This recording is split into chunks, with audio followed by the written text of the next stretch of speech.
Happy Monday, everybody, and welcome into the Gramlich and McLean podcast. We are here to continue our ACC Under Review series, episode 9 of this series with the Syracuse Orange. We have Matt Park on, the voice of the Orange. So super excited for this episode, Mac. And this is Monday, so tonight the ACC schedule is going to be released. We will release a reaction episode to that tomorrow. So we'll take a little break in the ACC Under Review series. Obviously, Mac, we have to do that because this is the first schedule release too without division. So I'm very intrigued to see what happens. And I think for a team like Syracuse, you're probably thinking, okay, we most likely don't have to play Clemson and FSU this year. Great. We're good with that. I can't wait to see it, KG. It's going to be so much fun breaking that thing down, just seeing who is where, what's what. I think we kind of know who's playing each other, but maybe not when. And that's what's going to be really exciting, just to see that kind of unfold there, because as we know, timing is everything. And some of these teams, man, you get lined up with Clemson, FSU, Notre Dame, back to back to back. I mean, that's not fun. Nobody wants to do that. So we'll see who gets hit with that. And, maybe some early favorites on who's going to be playing in the championship game. I think a lot of people's minds already made up, and maybe you and I's as well. But we'll be excited to break all that down. But today, it is all about the Cuse Orange. Matt Park, our guy. And if you haven't been paying attention to this ACC Under Review, guys, we're giving away socks, Rock'em socks to be specific, each and every episode. So Cuse Orange fans, look out. We're going to have some really fun stuff coming. Check it out on Twitter. You get some socks, you get some socks, you get some socks. That's what we're doing. We've teamed up with Rock'em Socks, the world's largest sock store. They have over 10,000 exclusive designs, including your favorite college football programs, every single ACC program, pro sports leagues, entertainment properties. They have TV shows. They've got Ted Lasso. They've got Friends. They've got everything that you could ever want on that website. And the Syracuse socks are really cool. They truly, when we say unique designs, people think, okay, whatever. No, every single ACC school has that unique flavor of that school. So you're going to want to go check it out at rockemsocks.com. That's right, KG. And if you're not selected randomly on Twitter, I've got great news. Just go to rockemsocks.com, get every sock you could possibly want, and then use our code GML20. We're going to save you 20% there on your first order. Get it all done. Find your new pair of lucky game socks. Your team will very much appreciate that. Get them back in the win column. Get them going. That's right. Okay, so go to rockemsocks.com, use our code. But now it is time to talk with the voice of the Syracuse Orange, Matt Park. Matt, welcome in. And I mean, look, what a crazy season for Syracuse in so many different ways. Starting off 6-0, getting up to number 14 in the country, losing 5 straight, finishing 7-5, going to a bowl, but losing in a crazy way to Minnesota. I mean, so many things to unpack here. How would you just describe this season for Syracuse? Well, it's obviously unusual. If you take it on balance, clearly in August, everybody would have said, if you offered up 7-6, going to a bowl game, most people would have taken that. And once the season unfolded, it obviously leaves you with different feelings than had you made that trade back in August. You get up to 6-0, and you already have your bowl ticket halfway through the season. You certainly readjust the goals and ideas and what's the team capable of, and they didn't really live up to much more after that. So that does leave a little bit of a sour taste. I think if you just take the overall realistic snapshot of where things are, they're better off now than they were exactly a year ago. So there's certainly some reason for optimism, and things heading in the right direction. But it was a very unusual year, almost historic. There's only been a couple of teams ever that have gone 6-0 and then lost 6 in a row, and Syracuse might have done that had it not been for, the final game of the year was at Boston College, which provides a little bit of comfort there, and made the bowl game. Could have won the bowl game, but bowls are so unusual now. The way they are, they're basically a crapshoot or a toss-up, and they weren't able to finish that one. Yeah, they definitely are. And, we just talked to Paul Rogers. We did Louisville last week, and I was calling Louisville's season one of the weirdest seasons. But I think Syracuse also falls into that category. And, of course, they started off the year playing against each other, which I think is just perfect. But in your estimation, Matt, I remember that Clemson game. There was so much hype. We hyped it up. We did a huge episode for it. And Syracuse played well in that game and had every chance in the world. And then after that, it just felt like, everything kind of went a different way. What happened after the Clemson game? Well, and I know Coach Babers and I have talked about this quite a bit over the years. Clemson has bigger, better material than anybody else in the conference. And you guys know that. When you play Clemson, you might have a difficult time the next week. In the NFL season this year, it was unprecedented, right? I think the 49ers had the season that the team that, after playing the 49ers, they lost the next week the entire season. It's never happened before in NFL history. And Clemson and some of these other teams have the propensity to do that. And Syracuse had a couple of those in a row. We always knew from the summer last year going into the season, you knew that 3 games in a row in October, NC State, Clemson, Notre Dame, that had a chance to be 3 consecutive top 10 teams. It didn't quite work out that way because of Notre Dame's slow start. But those 3 teams are tough to beat, and they're going to put a bruising on you. And that's historically what's happened here with Clemson. Even the famous year of beating Clemson in the Dome, and wasn't that great? And whose house and all that kind of stuff that's exciting. They didn't win a game the rest of the regular season, and it's almost like it's a trade-off. So beating Clemson can put you on the map in a way, and there's a lot of positives, but you do pay the price.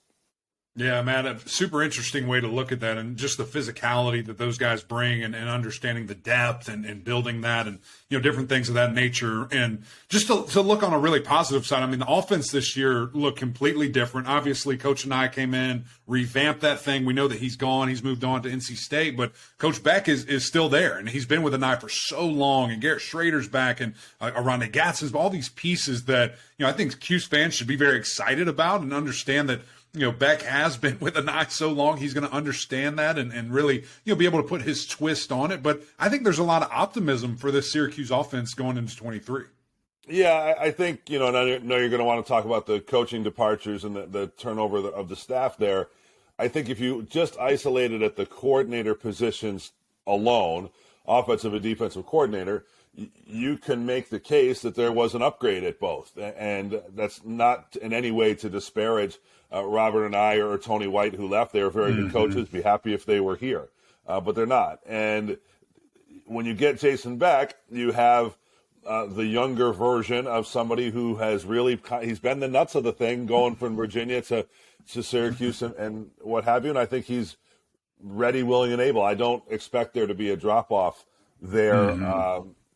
Obviously it's a learning curve to learn the rhythm of calling a game and that type of thing. He'll put his own spin on it. I think you can be excited about the coordinator position. Now, obviously there's a lot of other things that determine how good your offense is going to be. Now, on the defensive side, Tony White was a very good defensive coordinator. He's moved on. You tip your cap. But then when you bring in Rocky Long, you've got the guy who basically literally invented the defense that you play. So that's got to be a plus. He's 72 years old. It's unconventional. But there is a plan there. And so I think those two specific positions on the coaching staff, I think, are in good shape and do give you a reason for optimism. Yeah. They don't invent players, but they're going to, help recruit and retain them. Develop them. That's what's got to happen here. Yeah, and I think, again, you look at the one player that just looked night and day different to me, and that was Garrett Shrader. And would just love your opinion on things that you saw, again, knowing that you're with this team, so much. What was the biggest area of improvement for Garrett Shrader?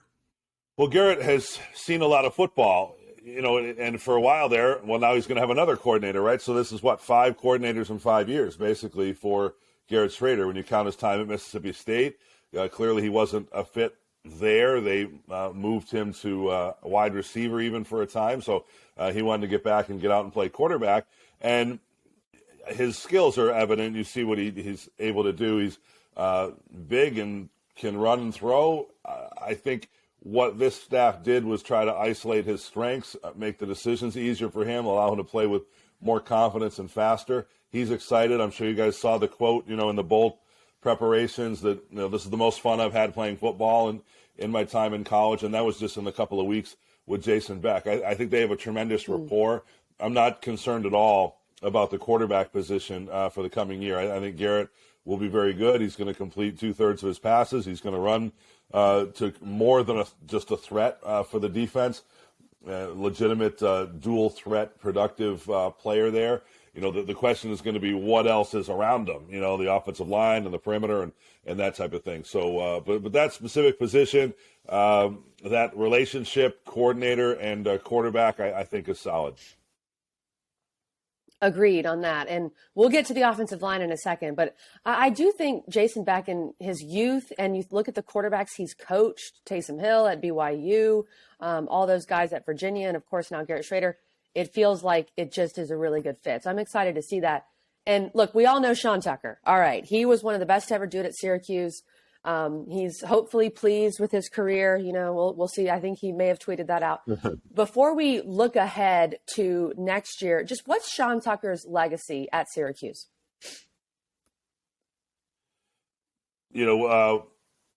Walk softly and carry a big stick, right? Is that the expression? Yeah. Come on. He didn't say boo to anybody. Very quiet, exceptionally productive. He did not, I think everybody thinks, well, if some is good, more is better. And if you do X in your sophomore year, you're going to do X and a half your junior year and senior year. It doesn't really work out that way. He ran for 1,500 yards as a sophomore. And I was really taken aback. And he didn't mean it statistically necessarily, but when Coach Babers is coming out, oh, he's better this year, he's going to, that's a lot to say. And right. Because he was just so dynamic, so many explosive plays.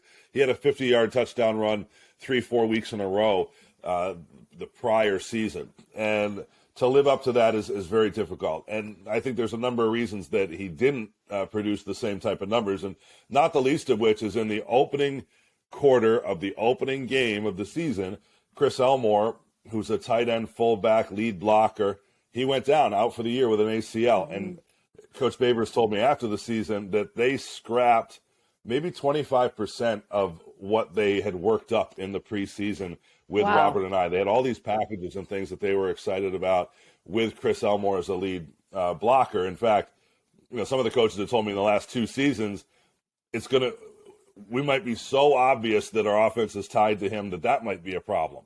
But wow. in terms of him tipping off where they were going and that kind of thing. Well, this year that wasn't a factor because he didn't play, but he also didn't play. He didn't do anything. So Tucker didn't have that. He did have a continuity at the offensive line, and he had an okay year, and he'll likely be drafted, and I hope he goes on and has a very successful NFL career. But that'll be his legacy here, that he was as productive as any of the greats that you can name. Mm-hmm. Didn't say a lot, didn't call attention to himself.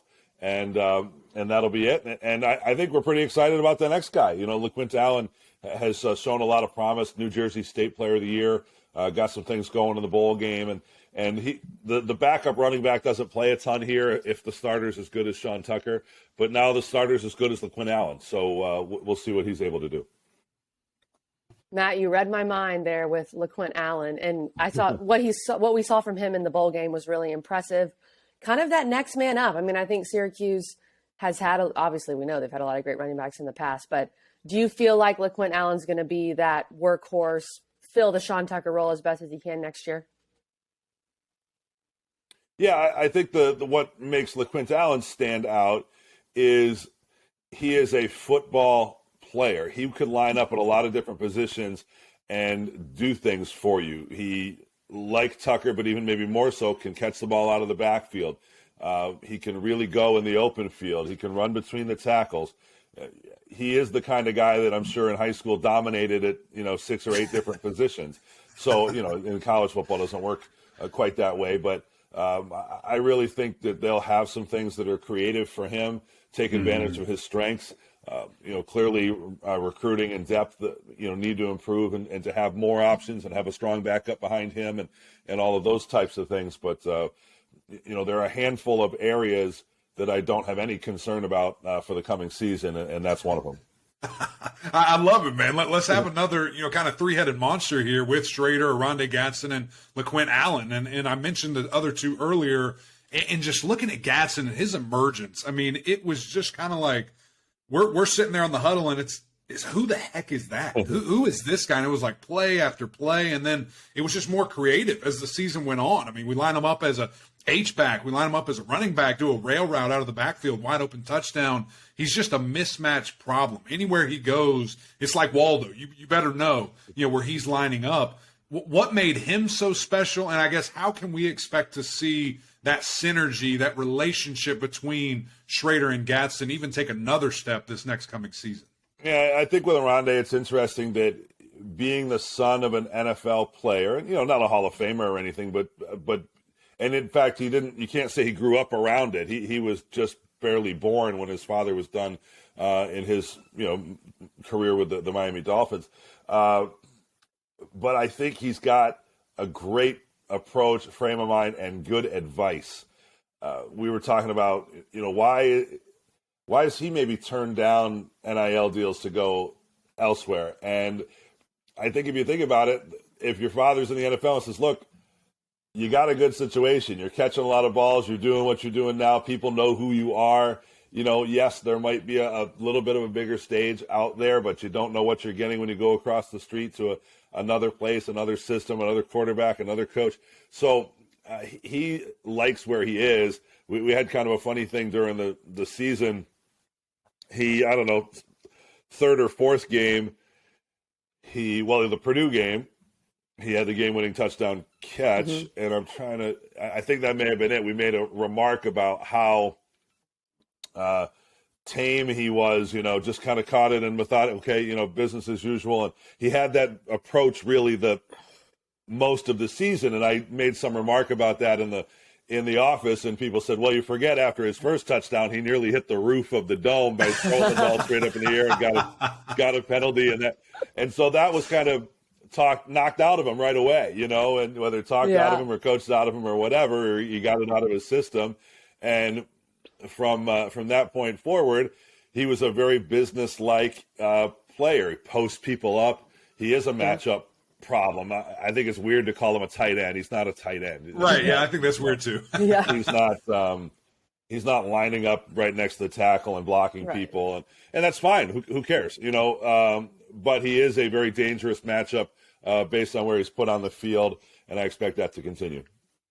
Something tells me maybe Dad gave him a call or had a chat with him after he threw that ball up at the ceiling. But I really like what you said there, Matt, the advice part, and just having a dad who's been in the business and knows what it's like to handle this whole journey in a professional way. And some kids need better advice, and it sounds like Oronde Gadsden's getting good advice. Let's talk about the O-line. I think when we want to say something, or at least ask a question about maybe some issues with the O-line, I ask the question. If we want to say some great things about the O-line, maybe Mac will ask it because, he loves the O-line so much. But Syracuse gave up 43 sacks last year. Shrader was sacked 33 times. And, that was an issue. And, of course, Shrader had the injury. And so the main focus for Syracuse always is keeping Garrett Shrader healthy because you need him out there. So what was your evaluation of the O-line this year, and how do you think it can improve moving forward? Well, it's going to be difficult. The biggest thing about this year's line is at least it was a little more standard than the previous season. The previous year, they had 7 different starting offensive line combinations. This year, it was pretty well intact the first 3 quarters of the season, and then some things started to accumulate, and you're dealing with some shuffles. And, they only had 1 or 2 backups that they felt really good about putting in the game. So once you get more than that, you're exposed.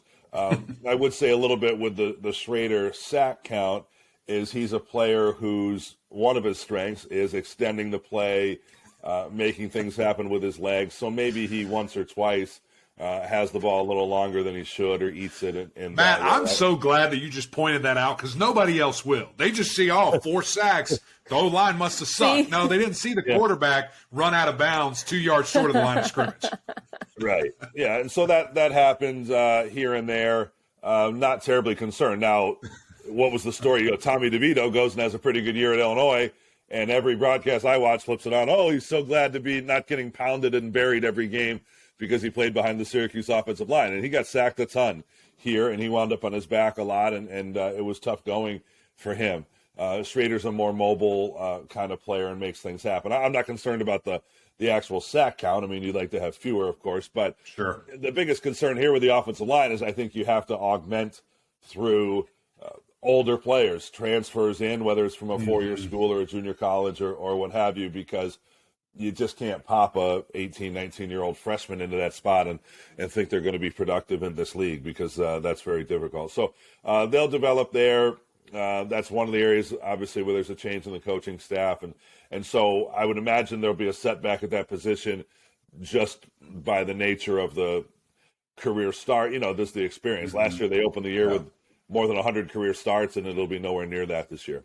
Yeah, and the good thing is, like you said, that transfer portal, I mean, it is a instant relief type thing where you don't have to just bring in a guy, and wait 2, 3, 4 years for him to develop. You can go find some older guys. So it'll be fascinating, kind of after spring ball and summer, when some more things kind of unfold to Syracuse, find some guys there. Matt, let's look over at the defensive side of the ball, because this is maybe the most intriguing piece of this Syracuse team to me, because the first 6 games of the year, man, they were so dominant, so good, and really what I expected from that unit. I mean, I said many a times preseason, this defense is going to be nasty. When you look at those linebackers, when you look at the scheme, when you look at how old they are, those 2 shutdown corners, man, maybe the best in the country duo, and then injuries start falling in, and then we start facing some really heavy run teams, and that 3-3-5, it's hard to go against that, man. It really is, especially when you have some injuries there. So maybe just give us your quick overview of the defense, and then we'll dive into some individual efforts there. Yeah, that's it. I mean, I think, the season played up to what we thought it would, that they were pretty strong in the back group. The front was thin. Terry Lockett, the defensive tackle, went out early in the season, so now you had Kayvon Darton in at that position, and he's kind of the Rudy effect here. He's 270 pounds when maybe on another team he'd be 320, and he played his butt off, but it's just asking a lot from that position. Yeah. I think the defensive line held its own. They've got a couple of promising playmakers there. Most notably in terms of the youngsters is Jatius Gear, who played quite a bit as a redshirt freshman this year. He gets after the passer. Caleb Okechukwu is back. He'll anchor that group as a veteran, good leader, somebody that the whole team respects. The next level, Mikel Jones was just a really, really good ACC football player, and he's a pro, and losing him is not a benefit for your defense. So when he went out late in the year, that was a problem. Marlo Wax, exceptionally productive outside linebacker, was with him, and he'll be back. So people are excited about that.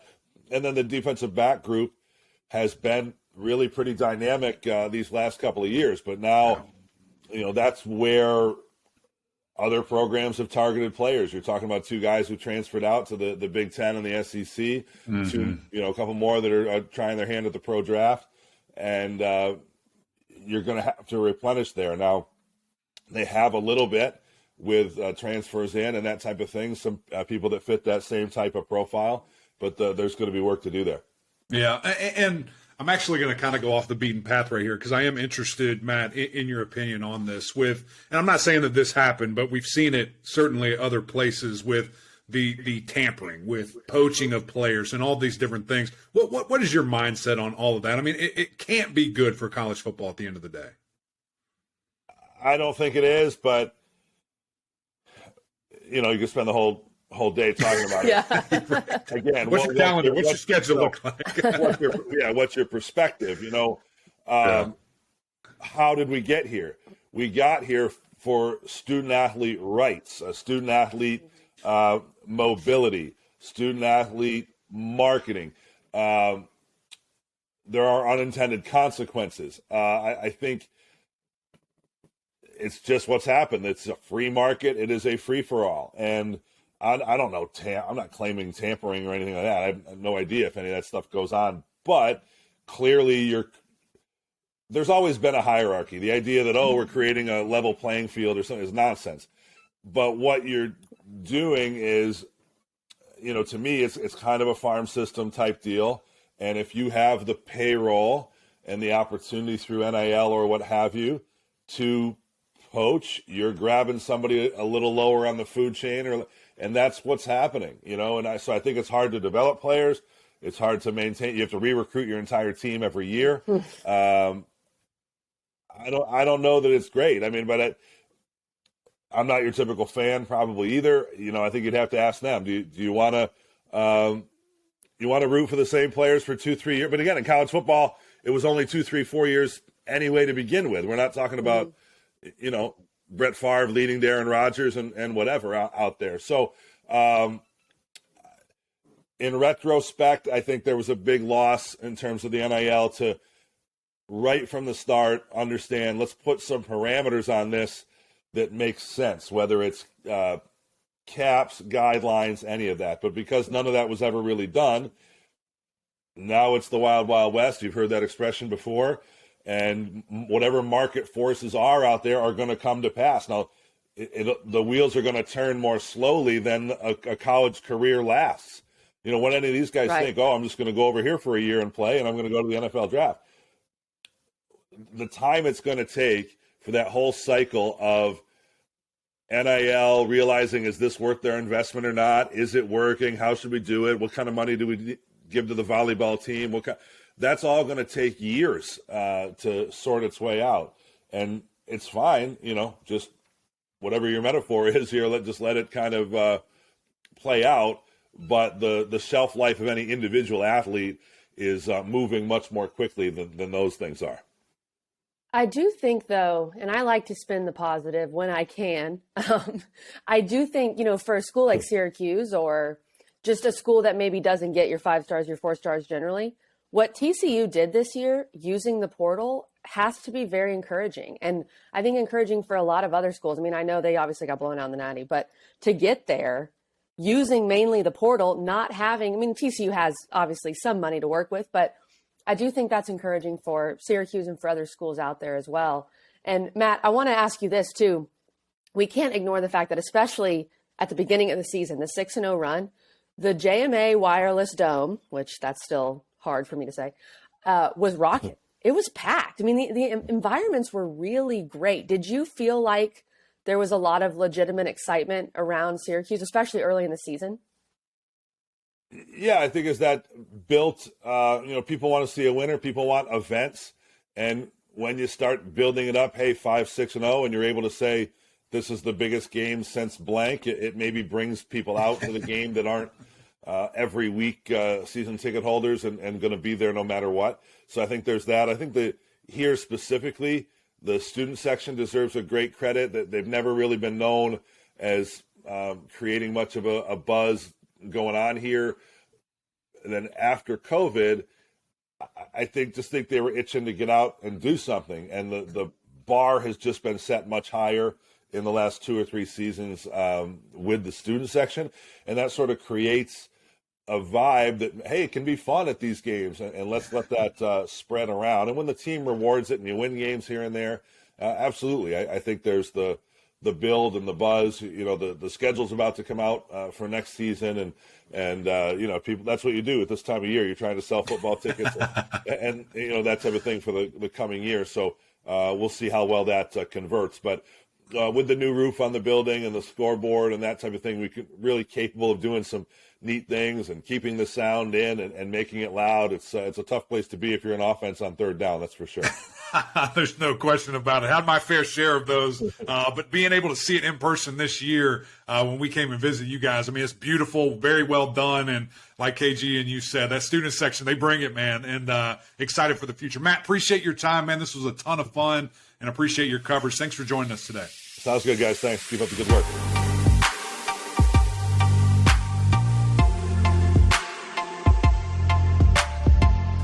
Thanks again to Matt for joining us. We all know it's basketball season, and I know he's very busy, so we appreciate Matt's time. And a lot of very interesting nuggets from Matt. He's not a guy to sugarcoat it. I respect that. He's excited about Garrett Shrader and Oronde Gadsden next year, and LaQuint Allen. I think LaQuint Allen is definitely a name that people are going to want to watch. He's going to get a lot of run. He's going to get a lot of carries and maybe being used a little more in the receiving game as well. But I do think the coordinator changes at Syracuse are the most interesting, with Anai being there for a year and then leaving for NC State. he's just kind of making his trek around ACC schools. And his protege, if you will, Jason Beck, taking over, who was at BYU, who coached Taysom Hill at BYU. Taysom Hill, Garrett Shrader, I think it makes a lot of sense. He coached Brennan Armstrong, Bryce Perkins at Virginia, of course. So I think just having a young mind in there and a guy that, as Matt told us, has a really good relationship with Shrader is going to be interesting. And then bringing in Rocky Long as your DC, who's coached for nearly 50 years, who was a head coach for 20 years, who basically invented the 3-3-5. That's interesting. And I like what Matt said, like no knock against the previous coordinators, but it feels like you probably upgraded at both positions, Mac.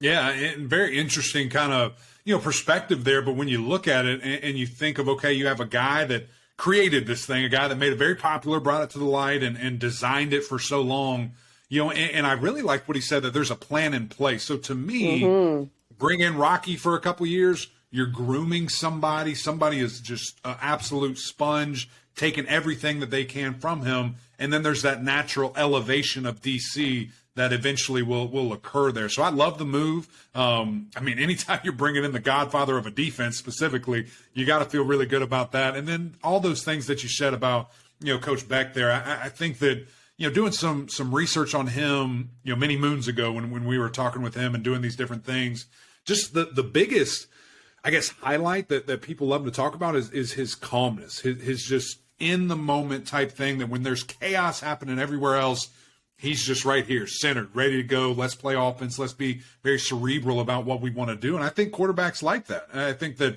it's the hardest, most difficult position in all of sport. You need somebody in your corner that can be that voice of reason. I think that's exactly what he is. So excited to see, his career take another chapter here and get much more responsibility. As Matt said, getting in the rhythm of calling a game and figuring out how you want to do things like that will certainly be a little bit of a learning curve, but I think he's more than ready for this. So very excited for both coordinators. Very excited for Garrett Shrader to be back. I think that he can certainly take his game to another level, just the little things. And I kind of got fired up a little bit about it right there, but not running out of bounds, not putting your team behind the chains when you can just throw it away, making a decision quicker, knowing to get to a check down, get the ball out of your hands. There's no point to take those, negative plays or to get hit for no reason, just going out of bounds, whether it's a 1 yard gain or a negative play, when certainly the yardage you need is much more than that. So excited to see how can he take it to another level. Oronde Gadsden, the things that he can do, again, that synergy, I can't talk about that enough, how important it is for a wide receiver and a quarterback and to be on the same page. I mean, we could see some really fun things there from those guys. And then lastly, just the defense, losing so many great pieces that, man, they've been there for quite some time. They've been developed by Syracuse, some going to other places, some going to the NFL. I just have to assume there's guys ready in the wing, but there's going to be some growing pains there, and excited to see that. We'll break the schedule down, as KG said, all tomorrow. Cannot wait to see that thing. We'll give you our thoughts, instant analysis there. It'll be up at, I think KG posted like 4 a.m. She gets up every day at 4. It's crazy to post these episodes on YouTube and on Apple Podcasts. But that's it from us, guys. Thanks for tuning in. Another great episode, Gramlich and Mac Lane. If you don't have SiriusXM, go get that. Go download it. Get it on your phone. Get it in your car. But also, we need you to go to YouTube, subscribe, leave some comments. So much fun hearing from you guys over there. And, of course, on Apple Podcasts, the OGs, rate, review, subscribe. We would greatly appreciate that. But until next time, we'll see y'all.